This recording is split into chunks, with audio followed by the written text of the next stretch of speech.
नीतीश कुमार आज अंतर्राष्ट्रीय पर्यटन स्थल नालंदा के राजगीर पहुंचेंगे। सीएम नीतीश कुमार खेल अकादमी का उद्घाटन करेंगे। बता दें कि 750 करोड़ रुपए की लागत से 90 एकड़ भूमि पर खेल अकादमी का निर्माण कराया गया है। यहां athletic track, football stadium, hockey turf stadium, swimming pool है। इसी के साथ basketball, volleyball, handball, lawn tennis, कुश्ती के साथ ही कबड्डी, बैडमिंटन, तीरंदाजी, शूटिंग, टेबल टेनिस, तलवारबाजी, जूडो, कराटे सहित दूसरे खेलों के लिए इंडोर और आउटडोर स्टेडियम बनाया गया है।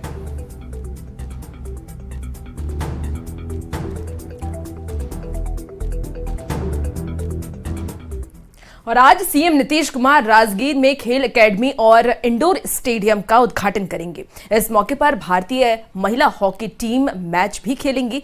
पटना पहुंचने पर टीम की खिलाड़ियों का जोरदार स्वागत किया गया।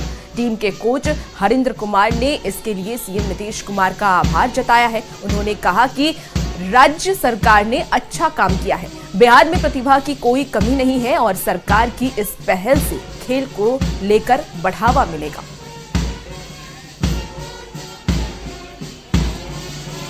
अंतर्राष्ट्रीय स्टैंडर्ड का है, तभी तो अंतर्राष्ट्रीय इंडियन टीम आई है इनॉग्रेट करने। और ये जो आपका सवाल है, मेरे ख्याल से ये बहुत वाजिब था। बहुत देर से आया लेकिन बहुत अच्छा है। और उस नगरी से आया जहाँ से विश्व को हम लोगों ने एक एजुकेशन में दिया। मेरे को आशा है कि अब हम स्पोर्ट्स में भी उसी तरह से सप्लाई करेंगे इंडिया के मेडल। मैं तहे दिल से धन्यवाद देना चाहता हूँ नीतीश कुमार जी का कि वर्ल्ड के मैप पे आज हॉकी का भी नाम और भारत की शेरनियाँ कल एक बहुत अच्छा मुजाहिरा करेंगी। तो नीतीश साहब को और पूरे बिहार सरकार को मैं तहे दिल से धन्यवाद देना चाहता हूँ। पुनपुन में बड़ा हादसा हुआ है। श्रीपालपुर में एक धार्मिक कार्यक्रम के दौरान दीवार गिर गई, जिसके मलबे में करीब 50 लोग दब गए। सभी को मलबे से निकाला गया। घायलों को इलाज के लिए पीएमसीएच में भर्ती कराया गया है।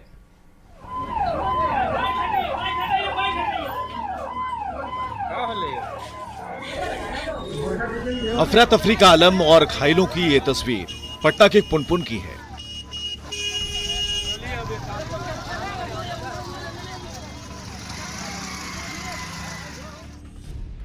पुनपुन के श्रीपालपुर में दीवार गिरने से बड़ा हादसा हो गया।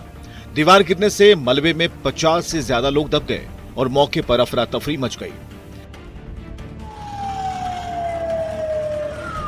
नीरज का मकान है, यही मकान में चल रहा था ये पूजा और उसी दौरान ये घटना घटित हुई है। पूरा जो है ईंट हटा करके लोगों को बचाया गया और यहाँ पर से निकाला गया। घटना की सूचना मिलते ही प्रशासनिक अमला मौके पर पहुंचा और रेस्क्यू ऑपरेशन शुरू हुआ। मलबे में दबे लोगों को तुरंत बाहर निकाला गया और लोगों को अस्पताल में भर्ती कराया गया, जिसमें से 21 लोगों की स्थिति गंभीर थी। इन्हें तुरंत इलाज के लिए पीएमसीएच भेजा गया है। घायलों को लगातार पीएमसीएच लाया जा रहा है और इस वक्त लगभग 14 लोग पीएमसीएच पहुंचे हैं, जिनका इलाज जारी है। इमरजेंसी वार्ड में तमाम जो डॉक्टर्स हैं वो इलाज में जुटे हुए हैं। हालांकि 1 से 2 महिलाएं जो हैं वो अभी फिलहाल गंभीर रूप से घायल हुई हैं, लेकिन बाकी जो है वो खतरे से बाहर बताई जा रही है। बताया जा रहा है कि ये सभी लोग शिव चर्चा के लिए यहाँ जुटे थे। इसी दौरान पुरानी दीवार गिर जाने से हादसा हो गया। घायलों में ज्यादातर महिलाएं और बच्चियां हैं जो शिव चर्चा में हिस्सा लेने आई थी। 50 में से 50 जो हैं वो महिलाएं हैं और उनमें से जो है कुछ जो हैं बच्चियां हैं। लगभग 8-10 वर्ष की आयु के बच्चियां हैं, वो लोग हैं।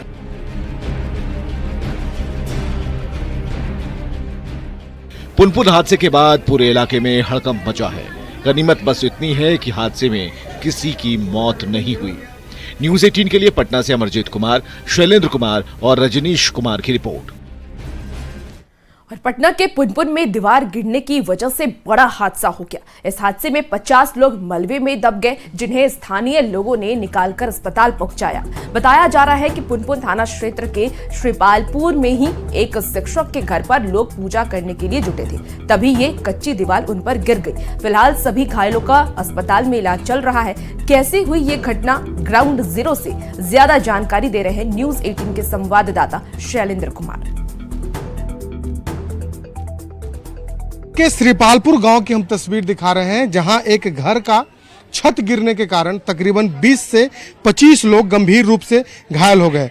ग्रामीणों के अनुसार यहाँ पर कोई पूजा पाठ चल रहा था, बड़ी संख्या में महिलाएं, गांव के बच्चे यहाँ पर मौजूद थे और अचानक से छत जो है वो गिर पड़ा। हालांकि गांव के लोगों का कहना है कि पहले से ही छत जो है वो गिरने के जैसा लग रहा था।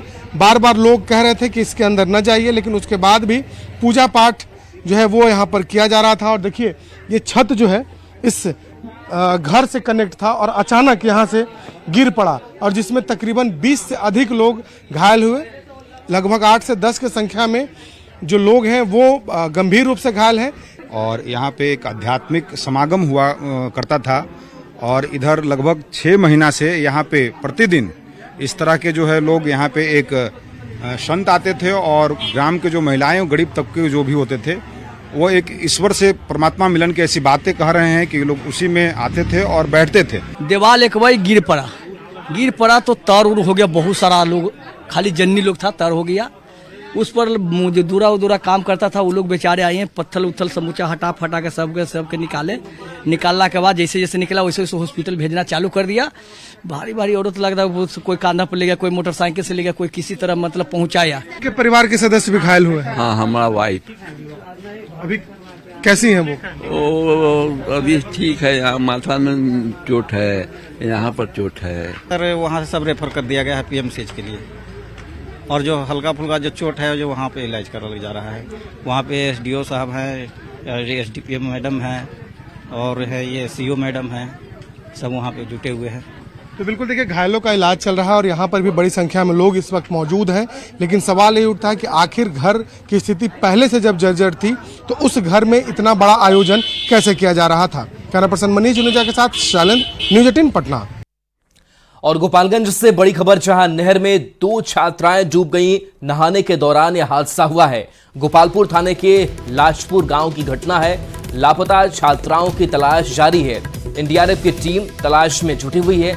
12 साल की छठी कुमारी और 14 साल की पुटी कुमारी लापता बताई जा रही हैं, जिनकी तलाश लगातार एनडीआरएफ की टीम कर रही है।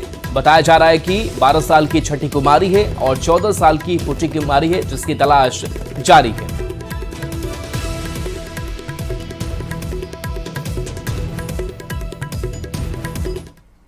जमुई में विधायक श्रेयसी सिंह के सामने ही डीडीसी और कार्यपालक अभियंता उलझ गए। डीडीसी से कार्यपालक अभियंता ने यह कहा कि जो करना है कर लीजिए, फिर विधायक ने मामले को शांत करवाया। दरअसल खैरा प्रखंड में नाला और जल जमाव की समस्या को लेकर बीजेपी विधायक निरीक्षण करने पहुंची थी। मौके पर डीडीसी को बुलाया गया, लेकिन निरीक्षण के दौरान समस्या का हल निकालने के बजाय दोनों अधिकारी उलझ गए। दरअसल कार्यपालक अभियंता के देरी से पहुंचने पर डीडीसी ने ऐतराज जताया था। कार्यपालक अभियंता का कहना था कि जल संसाधन विभाग का मुख्यालय जमुई में नहीं है, वो भागलपुर से यहाँ पहुंचे हैं। वहीं डीडीसी का ये कहना है कि 1 सप्ताह पहले उन्हें इसकी शिकायत की गई थी, लेकिन विभाग ने कोई कार्रवाई नहीं की। विधायक ने भी जल संसाधन विभाग को सुस्त बताया।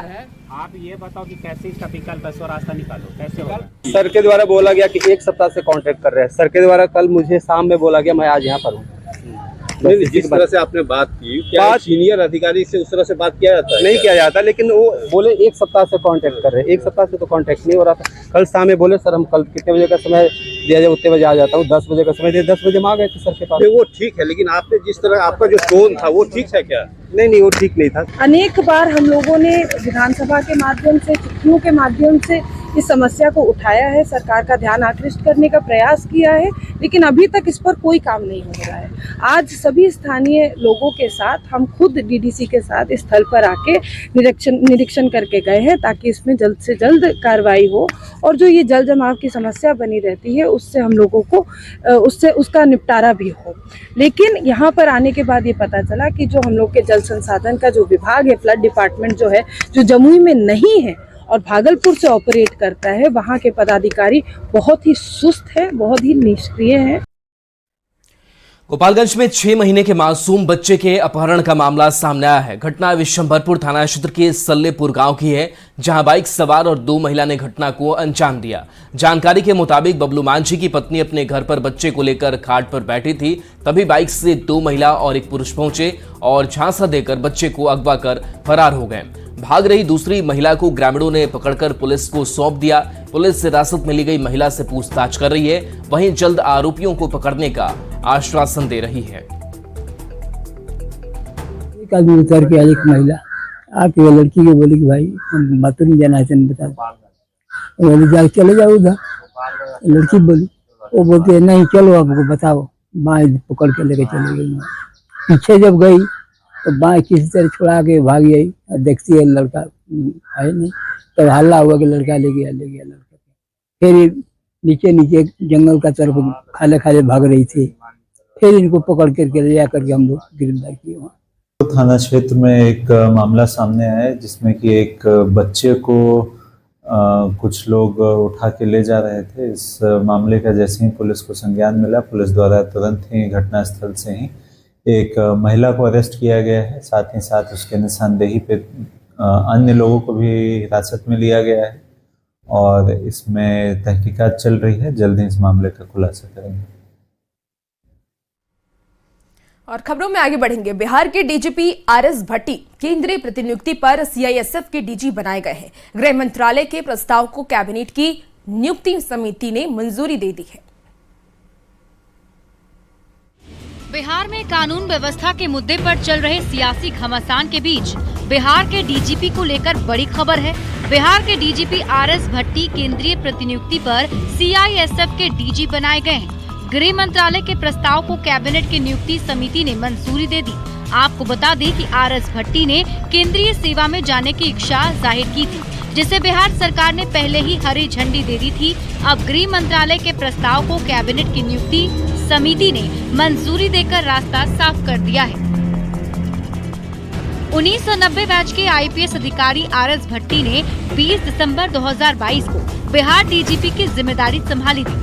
तब बिहार में सीएम तो नीतीश कुमार ही थे, लेकिन महागठबंधन की सरकार थी। एनडीए सरकार बनने के बाद से लेकर अब तक तेजस्वी यादव लगातार बिहार की कानून व्यवस्था पर सवाल खड़े करते रहे हैं और ये आरोप लगाते रहे हैं कि बिहार में ट्रांसफर पोस्टिंग का खेल चल रहा है, डीजीपी की चलती नहीं है। डीजीपी को क्या पावर है? तो पावर है क्या? लॉ एंड ऑर्डर बिगड़ता जा रहा है।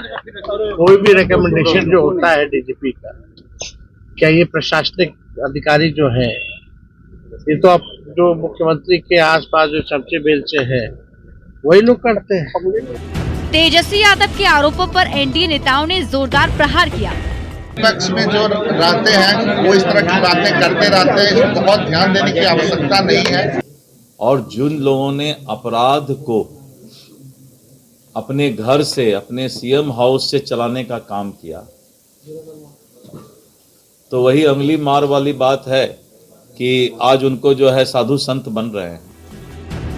कानून व्यवस्था पर विपक्ष की ओर से खड़े किए जा रहे सवाल के बीच बिहार के डीजीपी को पद से हटा दिया गया और आरएस भट्टी केंद्रीय प्रतिनियुक्ति पर चले गए। ऐसे में इस मुद्दे पर भी सियासी माहौल गरमाने की पूरी संभावना है। न्यूज़ 18 के लिए पटना से अमित कुमार के साथ ब्यूरो रिपोर्ट। और इस वक्त की बड़ी खबर है, बिहार में एनआईए का बड़ा एक्शन देखने को मिल रहा है। नक्सलवाद के खिलाफ कार्रवाई हो रही है। 9 ठिकानों पर एनआईए की छापेमारी चली है। बेगूसराय में 7, गया में 2 जगह पर रेड किया गया। तो बेगूसराय में बिहारी पासवान के ठिकानों पर छापेमारी की गई है। बिहारी पासवान सब जोनल एरिया नक्सली कमांडर है। एनआईए ने बिहारी पासवान को गिरफ्तार भी किया है। बिहारी पासवान से पूछताछ होगी। छापेमारी में सिम कार्ड, मोबाइल और आपत्तिजनक दस्तावेज बरामद किए गए हैं।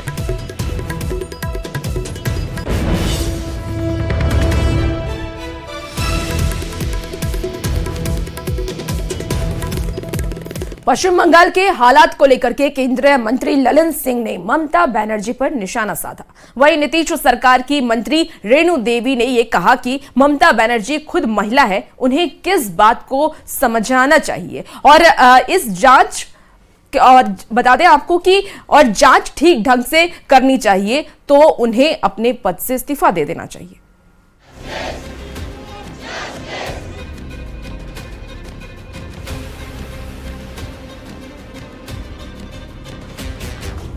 कोलकाता के आरजीकर अस्पताल में रेप और मर्डर को लेकर लोगों में गुस्सा है और देश भर में प्रदर्शन हो रहे हैं। घटना के विरोध में छात्रों ने प्रोटेस्ट मार्च निकाला, जिस पर पुलिस ने लाठीचार्ज किया। इसके बाद राजनीतिक दलों के बीच बयानबाजी का दौर तेज हो चुका है। पश्चिम बंगाल के हालात को लेकर जेडीयू के नेता और केंद्रीय पंचायती राज मंत्री ललन सिंह ने बहुत बड़ा हमला बोला। उन्होंने कहा कि बंगाल में सरकार नाम की कोई चीज नहीं है और वहां अराजक की स्थिति बनी हुई है। एक महिला सीएम होने के बाद भी महिलाओं पर हो रहे लाठीचार्ज पर उन्होंने अचरज जताया। सरकार नाम की चीज नहीं है, वहाँ अराजकता का माहौल है। हम सबों को आश्चर्य होता है कि वहाँ की मुख्यमंत्री महिला है और महिलाओं पर अत्याचार के खिलाफ अगर प्रदर्शन होता है तो वो पानी का बौछार करती हैं, लाठीचार्ज करवाती हैं, टीयर गैस छोड़वाती हैं। पश्चिम बंगाल में प्रदर्शन के दौरान हुए लाठीचार्ज और आंसू गैस के हमले को लेकर बिहार सरकार की मंत्री रेणु देवी ने ममता सरकार पर निशाना साधा और कहा, ममता बनर्जी खुद महिला हैं, उन्हें इस बात को समझना चाहिए और जांच ठीक ढंग से करनी चाहिए, नहीं तो उन्हें अपने पद से इस्तीफा दे देना चाहिए। विभाग से अलग आप पूछ रहे हैं, ये तो जो है ममता बनर्जी एक महिला हैं और महिला का दर्द को समझना चाहिए और उसकी जांच अच्छी होनी चाहिए, नहीं तो उन्हें इस्तीफा दे देनी चाहिए। पश्चिम बंगाल के आरजीकर अस्पताल में हुई घटना के बाद से पूरे देश में उबाल है और लोगों में जबरदस्त गुस्सा है। आम लोगों और नेता की तो बात छोड़िए, जिस तरह से राष्ट्रपति द्रौपदी मुर्मू ने घटना को लेकर कहा है कि मैं निराश और डरी भी हूं, वो बताता है कि इस घटना ने कैसे लोगों को झकझोर कर रख दिया है। न्यूज़ 18 के लिए पटना से धर्मेंद्र कुमार के साथ ब्यूरो रिपोर्ट। कोलकाता के आरजीकर मेडिकल कॉलेज अस्पताल में 31 साल की डॉक्टर से रेप और बलात्कार मामले पर राष्ट्रपति द्रौपदी मुर्मू का बयान आया है। उन्होंने कहा कि अब बहुत हो गया है, वो इस पूरी घटना से निराश और भयभीत हैं।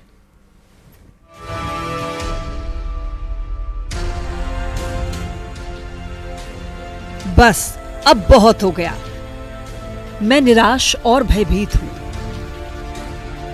ये शब्द किसी आम आदमी के नहीं है, ऐसा कहा है देश की राष्ट्रपति द्रौपदी मुर्मू ने कोलकाता के आरजीकर अस्पताल में एक महिला डॉक्टर से रेप और उसके बाद हत्या की घटना के बाद जहां पूरे देश में उबाल है, पश्चिम बंगाल में विरोध प्रदर्शन हो रहे हैं, तो वहीं इस घटना पर राष्ट्रपति द्रौपदी मुर्मू का भी बयान सामने आ गया है।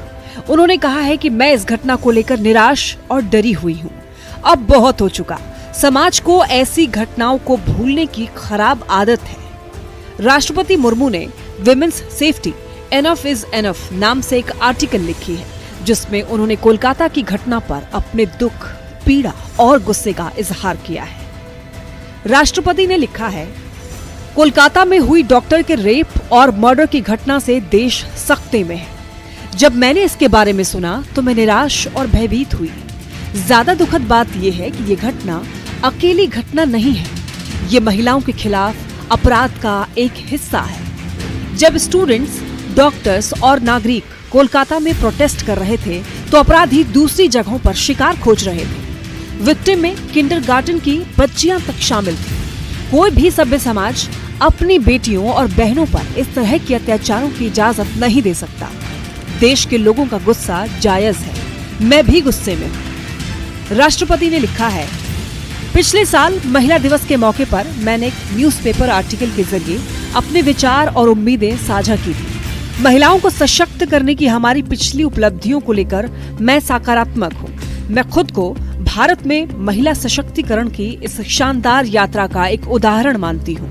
लेकिन जब भी मैं देश के किसी कोने में महिलाओं के खिलाफ अपराधों के बारे में सुनती हूँ तो मुझे गहरी पीड़ा होती है।